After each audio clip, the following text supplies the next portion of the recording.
కాలం మహాసిత్రమైంది. తిరుగులేదనుకునే వారెవరూ ఆ తరువాతి కాలంలో అడ్రస్ లేకుండా పోయే పరిస్థితి. ఎవరినైనా కనుసైగతో నియంత్రించి నోట్లో నుంచి మాట రాకుండా చేసే పవర్ఫుల్ వ్యక్తులు తరువాతి కాలంలో ప్రతి ఒక్కరి నోట్లో నానే ధోరణి పలు సందర్భాల్లో కనిపిస్తూ ఉంటుంది. బీఆర్ఎస్ అధినేత కేసీఆర్ పరిస్థితి ఇప్పుడు దీనికి మించి ఉండదన్నట్లుగా మారింది.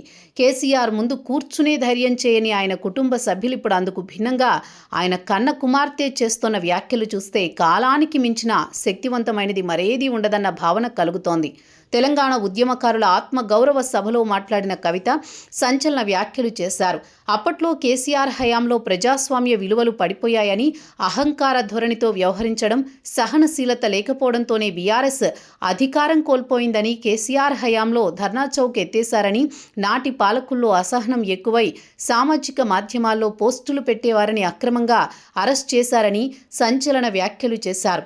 10 ఏళ్లు అధికారం ఇస్తే ఉద్యమకారులకు బీఆర్ఎస్ ప్రభుత్వం న్యాయం చేయలేకపోయిందన్న కవిత, కేసీఆర్కు మొదటిసారి అధికారం ఇస్తే అన్ని పార్టీలు బీఆర్ఎస్లో విలీనమయ్యాయి. దీంతో ఏ పార్టీకి ఓటు వేసినా ఆ నేతలు బీఆర్ఎస్లోకే వస్తారన్న అభిప్రాయం ప్రజల్లో ఏర్పడింది. తెలంగాణ ఉద్యమాన్ని వ్యతిరేకించిన వారంతా బీఆర్ఎస్లోకి రావటాన్ని ఉద్యమకారులుగా మేమెవ్వరం తట్టుకోలేకపోయాం. మమ్మల్ని పోలీసులతో కొట్టించిన వాళ్లే తిరిగి కేసీఆర్ పక్కన కూర్చోవడం ఉద్యమకారులను బాధించింది. తెలంగాణ ఇతరులైన ఎంతో మందికి అధికార లాంఛనాలతో అంత్యక్రియలు నిర్వహించిన అప్పటి బీఆర్ఎస్ ప్రభుత్వం కేశవరావు జాదవ్ లాంటి వారి పట్ల ఎందుకు వివక్ష చూపింది?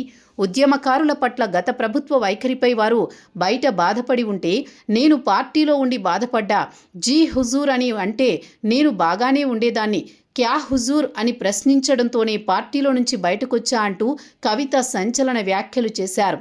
అప్పట్లో ఉద్యమకారులను పొట్టనబెట్టుకున్న కాసు బ్రహ్మానందరెడ్డి పేరుతో ఉన్న కేబీఆర్ పార్కు ప్రత్యేక రాష్ట్రం వచ్చాక కూడా ఆ పేరుతోనే కొనసాగడం బాధాకరమన్న కవిత, ఆ పార్కు ముందు జయశంకర్ విగ్రహాన్ని ఏర్పాటు చేయాలని డిమాండ్ చేశారు. తాను మున్సిపల్ మంత్రిని ఇదే విషయాన్ని పదే పదే అడిగినా లాభం లేకపోయిందన్నారు.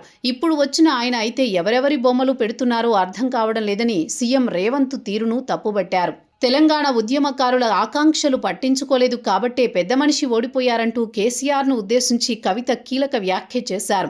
అలాంటి పనే చేస్తే బంగ్లా బయటకు గుంజుతారు రేవంత్ రెడ్డి అంటూ వ్యాఖ్యానించారు.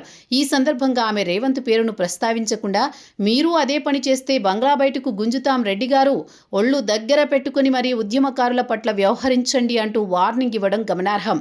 మొత్తంగా చూస్తే కేసీఆర్ను పలువురు విపక్ష నేతలు సైతం అనలేని మాటల్ని కవిత అనటం చూస్తే రానున్న రోజుల్లో ఈ విమర్శల తీవ్రత మరింత పెరగడం ఖాయమన్న అభిప్రాయం వ్యక్తమవుతోంది.